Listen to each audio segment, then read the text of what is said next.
were submitted by architects from around the world to the Tribune, and they selected this one as their favorite by Hood and Howells Architects out of New York. Now, the Tribune newspaper moved out of that building a couple of months ago. It is now empty, and it's currently being converted into condominiums. It'll take about 2 years to do that. Now, next on the right, we have the Wrigley Building coming up.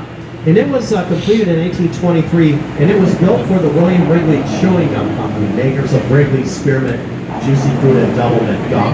Wrigley Company is not in the building now. They moved out a few years ago.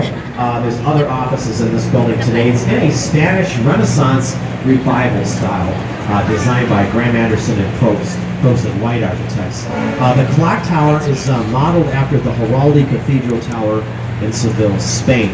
The white terracotta on the building, which is basically glazed clay, is in 6 different shades of white. It's darkest white at the bottom, and then it gets lighter progressively as you look up towards the top of the tower. This was the first building in Chicago to have air conditioning, and it was the first major building to be built on this side, this northern side of the river, after the bridge behind us was built in 1920. So you had the construction of the bridge.